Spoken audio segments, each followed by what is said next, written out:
নমস্কার বন্ধুরা, তোমরা সবাই কেমন আছো? আশা করি ভালো আছো। আমি তনুশ্রী, আমার একটি নতুন ভ্লগে তোমাদের সবাইকে স্বাগত জানাই। আজকে আমরা বন্ধুরা মিলে এক্সপ্লোর করতে চলেছি একটা নতুন জায়গা, তাই ভাবলাম তোমাদেরকেও সাথে করে নিয়ে যাই। আজকের আমাদের গন্তব্য হলো কলকাতার নিউ অ্যাট্রাকশন ওজিবাইদা লেক। লোকালিটিটা খুবই ভালো, কিন্তু যাতায়াতের রাস্তাটা একটু ভেতরে। এই দেখো, আমরা কি সুন্দর সামনে একটা ছবিও তুলে নিয়েছি। চলো এবার ভেতরে যাওয়া যাক। ওয়াও, অ্যাম্বিয়েন্সটা দেখো। দাঁড়াও, আমি তোমাদেরকে একটু চারপাশটা ভালো করে ঘুরিয়ে দেখাই। দেখছো কেমন? বেশ ভালো লেগেছে, আমাদের খারাপ লাগেনি খুব একটা, অ্যাম্বিয়েন্সটা বেশ সুন্দর লেগেছে বরং। তা আমরা অনেক কষ্টে, এত গরমে অনেক কষ্টে গিয়ে, আউটডোরের জায়গা ছিল, বললো ইনডোরে কোনো জায়গা নেই, কিন্তু আমরা অনেক কষ্টে একটু রাজি করিয়ে ইনডোরে একটা জায়গা পেয়েই গেলাম। যাই হোক, আউটডোরটাও চলো একবার তোমাদের ঘুরিয়ে দেখাই। জাস্ট ওয়াও, দেখো কি সুন্দর বাইরেটা। যদি সন্ধ্যের দিকে হতো না, বড় এই 7টা-8টা নাগাদ, তবে এই বাইরেটা মনে হয় বেশ ভালো লাগবে, জানো তো। কারণ এখানে বেশ ঠান্ডা ঠান্ডা হাওয়াও দেবে, একটু লেকের ধারে তো বেশ ভালো লাগবে। চলো একটু এগিয়ে যাই। ওই দেখো, এই যে সেই জায়গা যেখানে প্রত্যেকের ডিপিতে আছে ছবি একটা করে। কি বুঝলে? দেখেছো? যাই হোক, আমরাও কিন্তু ছাড়িনি। দেখো, টুকটাক করে বেশ কয়েকটা ছবি তুলে নিয়েছিলাম সকাল বিকাল মিলিয়ে।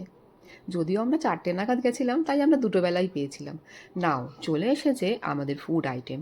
আমরা খুবই ফুডি বন্ধু, বুঝেছো তো। মানে বেসিক্যালি আমাদের খেতে খুব ভালোবাসি।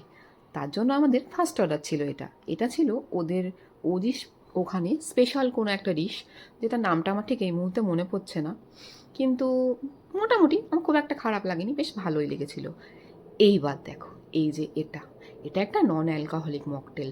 এটা জাস্ট ওয়াও লেগেছে, বুঝেছো তো। কারণ এত গরম, তার মধ্যে এই ঠান্ডা ঠান্ডা বরফ দেওয়া মকটেলটা জাস্ট আমরা কাড়াকাড়ি করেছি। দেখো রীতিমতো, কে খাবে কে খাবে না প্রথমে তো বুঝিনি যে এটা কেমন হবে। তারপর দেখলাম না, বেশ টেস্টটা ভালো। তো আমরা সবাই এত কাড়াকাড়ি করে খেয়েছি যে আমাদের খুব ভালো লেগেছে। যাই হোক, আমাদের নেক্সট আইটেম চলে এলো।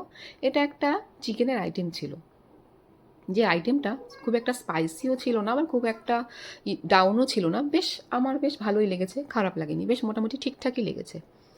তা আমরা সবাই মিলে এটা ভাগ করে খেয়েছিলাম। তারপর আমরা অর্ডার করেছিলাম ড্রাগন চিকেন, যেটা জাস্ট ওয়াও।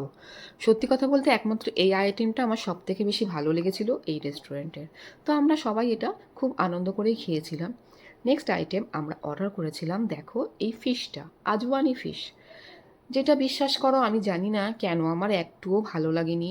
এটা তো মানে ফিশটা তো একটু কেমন যেন লাগছিল, আমার খুব একটা ভালো লাগছিল না, একটু কেমন স্মেলও লাগছিল, যার জন্য আমি না খেতে পারিনি, বুঝলে তো, নষ্টই করেছি। মাই ফেভারিট পিৎজা, কিন্তু পুরো পাঁপড় ছিল। যাই হোক, আমার খুব পছন্দের একটা আইটেম তারপর অর্ডার করলাম, চিজ কেক। উফ, এটা জাস্ট অসাধারণ ছিল, কিন্তু ব্লুবেরি চিজ কেকটার চেয়ে আমার নিউটেলা চিজ কেকটাই বেশি ভালো লেগেছিল। যাই হোক, আমরা তো খেয়ে এখন পুরো ফুল। তো আমরা এখন চললাম বাড়ির দিকে। চলো আবার নেক্সট ব্লগে তোমাদের সাথে